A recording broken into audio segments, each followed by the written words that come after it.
Wait করতেছে তোর জন্য। আমার না খুব ভয় লাগতেছে। বিয়ের দিন এরকম ভয় লাগে নাই। আশেপাশের প্রতিবেশীরা কে কেমন। টেনশন হওয়ারই কথা। আমাদের এলাকায় বিশ্ব সমালোচকরা থাকে, তার মধ্যে আবার আমাদের নেইবার এক একটা, কেউ কাছে কম না। টেনশন করিস না, আমি আছি না। ওরা যদি বাঘ ভাল্লুক হয়, আমি হচ্ছে বনের সিংহী রানী। আচ্ছা ঠিক আছে, হয়েছে, চল। এই তো হয়ে গেছে, জাস্ট ওড়নাটা মাথায় দিব, দাঁড়া। এই তুই গোল্ড ডিজাইনের ড্রেস পরছিস, সাথে গোল্ড না পরে ম্যাচ করে কি পরছিস? এগুলা পুঁথি সাদা টাদা ম্যাচ হয় নাই। আমি তো ভাবতাম আমিই খ্যাত, তুই তো আমাদের ঘরে বউ হয়ে আসতে না আসতে খ্যাত হয়ে গেছিস। কোনো ম্যাচিং টাচিং কিছু তো হয় নাই। ম্যাচ হোক না হোক অথবা খ্যাত লাগুক, আই ডোন্ট কেয়ার।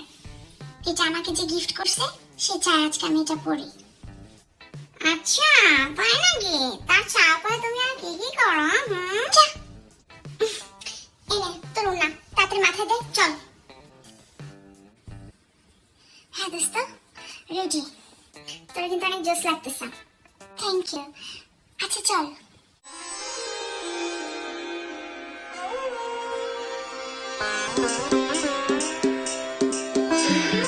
হ্যাঁ ঠিক আছে, এই যে ফুরি আর এই চসটাও এখানে দিয়ে দেন।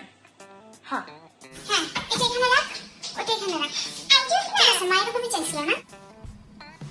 তানি আপু আসছো? আসবে না, যতই চেনা মুখ হোক, নতুন বউকে দেখতে মজাই আলাদা। তাছাড়া বিয়ের প্রোগ্রামটা মিস করছি। আমি তো ঢাকার বাইরে ছিলাম, আসতে পারিনি, সরি। না সে দুঃখের কিছু নাই, আসলে আমরা আরো খুশি হয়েছি। আচ্ছা শোনো, শুনলাম তোমার বান্ধবী মর্জিনাকে দিয়ে বিয়ে করে নেয় তোমার ভাইকে। তো তোমার ভাইয়ের জন্য মেয়ে খুঁজতেছো, একটু জানাইতা, আমরা তো পাশের ফ্ল্যাটেই ছিলাম। তোমাকে জানাইতে হবে কেন? তুমি কি ঘটক পাখি আপা? আমার জন্য তো ছেলে খুঁজতেছে তাই। আর ওই আমার ভাইয়ের বিয়ের সাথে তোমার কানেকশন কি? আচ্ছা শোনো, আমাদের সাথে ম্যাচ করে আমরা বড় গালালা বউ খুঁজছিলাম, তো মর্জিনা ম্যাচ হয়ে গেছে। আর বেশি দাঁতালা মেয়ে মানে আমার মা পছন্দ করে না। দাঁড়াচ্ছ কেন? যাও, ওই যে ওই রুমে মর্জিনা রেডি হয়ে বসে আছে, যাও যাও। আচ্ছা কই, কোথায় আমাদের নতুন বউ দেখি? আরে রোজিনা ভাবি আসছেন, আসেন আসেন। এই যে আমার ছেলের বউ। বাহ, খুব মিষ্টি একটা মেয়ে। আমার ছেলেও দুদিন পরে বিয়ে করতে যাচ্ছে ভাবি। আমিও ঠিক করেছি এরকম একটা বউ নিয়ে আসবো। ওনার ছেলের জন্য মেয়ে খুঁজতেছে? শুনলাই তো। এটা আমার কথা বলে দেখতে বলুন আন্টিকে, কার কখন পছন্দ হয়ে যায় তাই না? মার বলা লাগবে কেন? তোমার লজ্জা শরম কম আছে, তুমি ডাইরেক্ট বুঝাই বলো। আর আমার মনে হয় তোমার পছন্দ করবে। Thank you. আচ্ছা বৌমা, তুমি কি কি খাবার রাঁধতে পারো? একদিন রান্না করে আন্টিদেরকে দাওয়াত দাও, আসি আমরা পেট ভরে খেয়ে যাই। আস্তে আস্তে খাওয়া ঠান্ডা শুরু হয়ে গেছে। আপনি আসবেন কিন্তু আমি আপনাকে আমার হাতে রান্না খাওয়াবো। অবশ্যই বৌমা, তুমি বলেছো এখন সকাল বিকাল প্রতিদিন আসবো। ভাবি বলছিলাম কি, ছেলের বউ মাত্র এসেছে 2-1 দিন হলো। হ্যাঁ, আপনার এখনই সকাল বিকাল এসে খেতে আসতে হবে না। মানে ও আগে আমাকে খাওয়াক, আমি নিজেই তো খাইনি ওর হাতে রান্না। আপনার ছেলের বউ আসছে, তার রান্না আমরা খাবো, তাই না? আমার ছেলে তো কদিন পর বিয়ে করছে, তখন ঠিকই খাওয়াবো, দেখবেন। ভাবি কি যে বলেন না, আপনি তো আমাদেরকে এই পর্যন্ত ঠিক মতো রান্না করে খাওয়াননি, আর সেখানে আপনার ছেলের বউ আশা করব? তোমার শাশুড়ি এই এলাকার সবচেয়ে বড় মাইজার। মাইজার মানে বুঝো তো? হাড় কিপটে। আচ্ছা আমি যাই, আপনাদের জন্য চা নাস্তা নিয়ে আসি। তোমার শাশুড়ি যদি কোনো অত্যাচার করে আমাকে বলবে। আমার সাথে কিন্তু ওই যে নারী নির্যাতন কেন্দ্রের মহিলার ফ্রেন্ডশিপ আছে, একদম ধরিয়ে দেব, বুঝছো? আপনি কোনো টেনশন করবেন না, আমার মামিজি মানে শাশুড়ি আম্মা অনেক ভালো।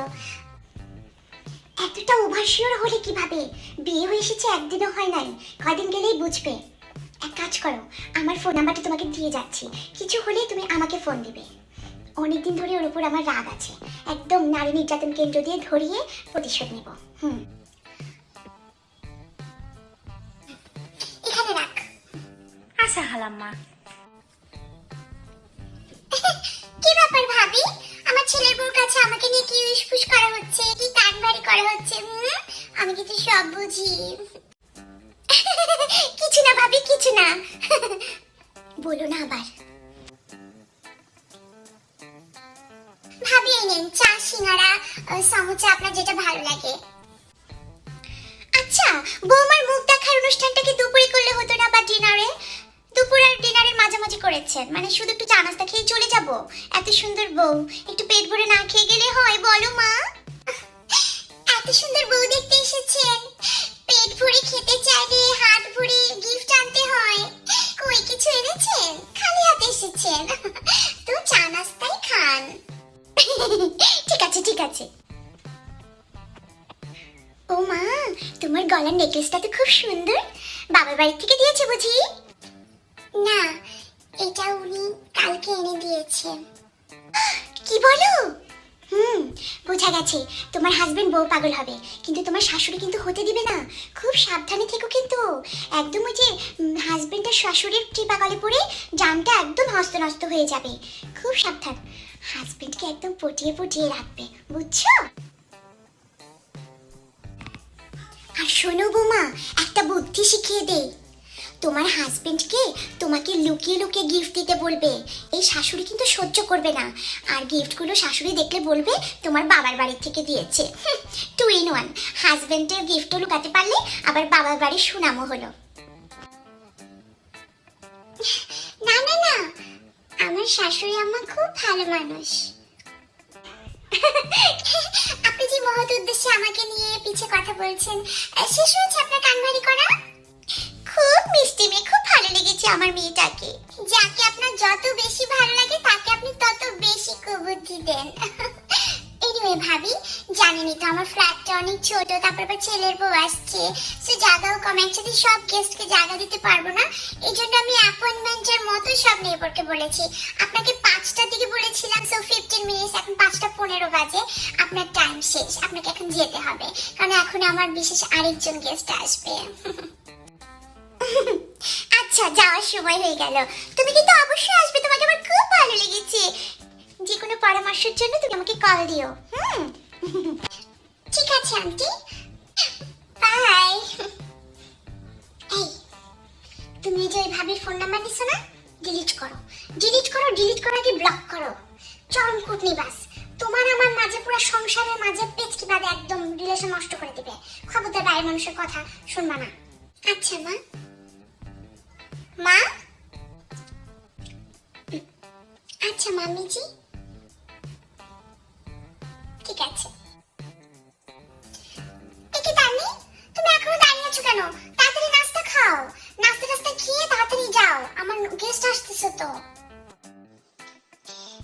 লাঞ্চি কোনো মেইন কোর্সের ব্যবস্থা করেনি? আমি তো দুপুর থেকে না খেয়ে আসি, আর তাছাড়া আমার রুমমেটের জন্য ভাবছিলাম একটু বক্স ভর্তি নিয়ে যাব। আজকে আমার বৌমার চেহারা দেখতে 10-15 মিনিটের জন্য দাওয়াত দিয়েছি, আমি কোনো পুরো বেলা ভরে দাওয়াত দিইনি যে তোমাদেরকে খাওয়াবো, ঠিক আছে?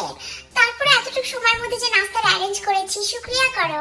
আমরা বাঙালিরা না সহজেই শুকরিয়া করি, এই জন্য আমাদের এই অবস্থা।